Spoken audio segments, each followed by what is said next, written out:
What's good, y'all? It is Havoc with Punch and Profit. Let's break down one of the trades we took today. It was a thing of beauty.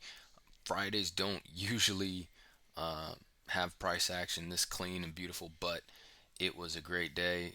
A plus plus setup multiple times and low resistance liquidity run.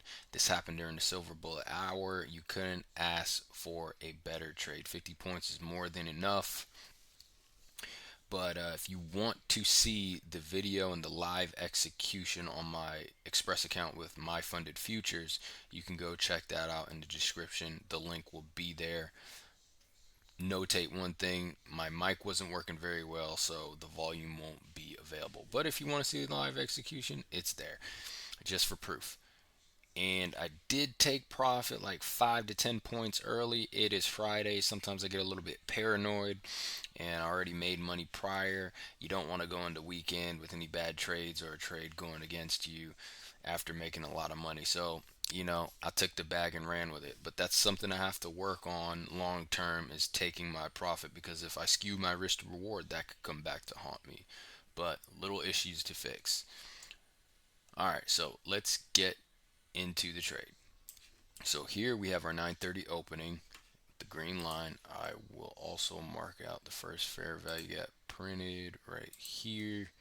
Green, that just gives us a little bit of an indication of what may happen in the market.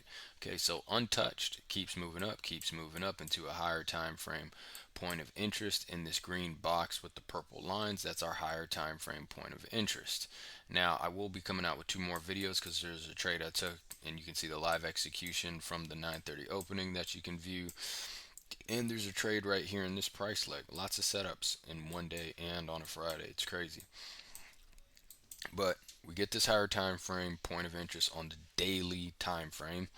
Okay, if you want to learn about that, I'll be coming out with a course. That's my secret sauce, so you're gonna have to pay for that. But one higher time frame point of interest, we tap into it or either we cross it. Either one's fine.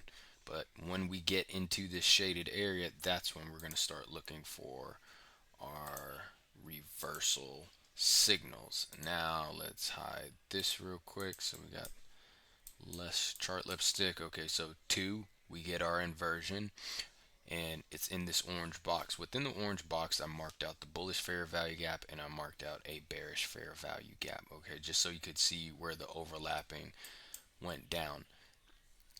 Okay, 3, we get this advanced market structure shift at the yellow line. You see this candle body right here.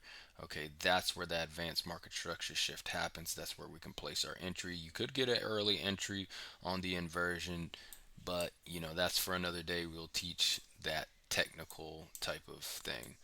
Okay, but you could have placed your entry limit order right here at the yellow line. As soon as this candle body closed, you get a retracement back up, take little to no drawdown, get tapped in, and then boom, low resistance liquidity run for 50 points at the silver bullet hour. No muss, no fuss, 50 points easy. Okay, so that was the trade we took today on the NASDAQ. It was a thing of beauty. And don't forget to put your stop loss at the high. When you get more advanced, you can probably put your stop loss right here where the bearish fair value gap is. And if you even get even more advanced, you can learn how to put it at the candle body and just play off the fair value gap. But that's for another day and another video. Hope y'all have a good weekend. This is Havoc, Punch and Profit. God bless.